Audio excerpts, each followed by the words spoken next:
Xocalı hadisəsini 1-ci Qarabağ müharibəsinin ən böyük faciəsi hesab edirəm.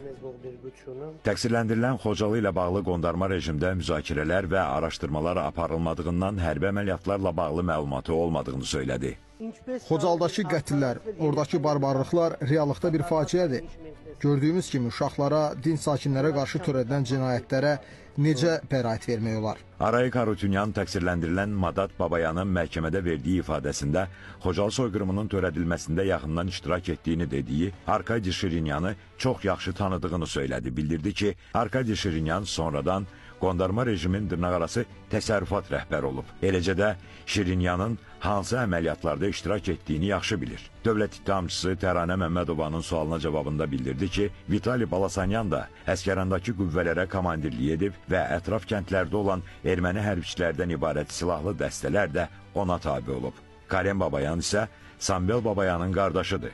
Onun Kərkicahanda döyüşlərdə iştirak etdiyi barədə məlumatlı olub. Aşot Qulyan isə 1-ci bölüyün komandiri olub. O, Şuşa əməliyyatında çox fəal iştirak edib.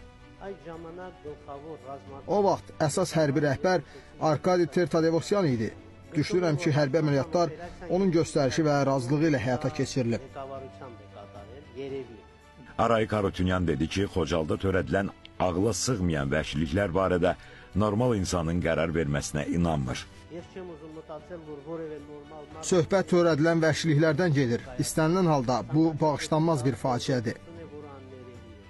Təqsirləndirilən bildirdi ki, Yura Pagasyanı şəxsən tanımır, amma onun tərcüməyə halından 1992-ci ildə dırnaqarası mühüm şəxslərdən biri olduğunu bilir. Yura Pagasyan 4-cü bölüyün komandir müavini olub. Onun bölüyü Şuşa əməliyyatında dırnaqarası xüsusi rol oynayıb. Bu dırnaqarası xidmətlərinə görə həm Ermənistanın, həm də qondarma rejimin milli qəhrəmanı adına layiq görülüb. Arayik Harutyunyan dövlət ittihamını müdafiə edən prokurorların suallarına cavabında Arşavik Qaramyanı da tanıdığını, onun Ağdərə, Ağdam, Kəlbəcər əməliyyatlarında iştirak etdiyini dedi.